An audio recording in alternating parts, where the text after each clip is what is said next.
Welcome. Today I will show you how you can change your home environment on the Quest 3.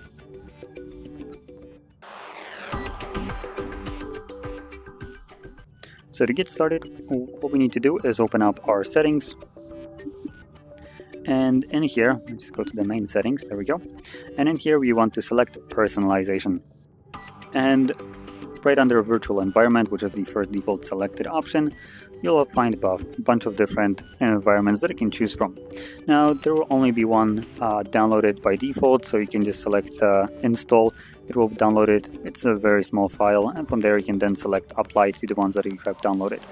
And just to kind of showcase this, it's just as simple as clicking on apply, it switches, and there we go, that's it.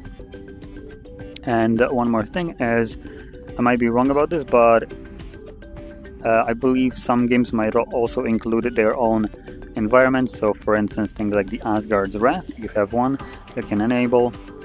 There we go.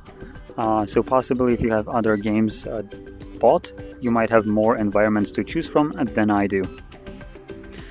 But with that being said, hopefully you found this very helpful, and if you did, don't forget to hit like, subscribe, and thanks for watching.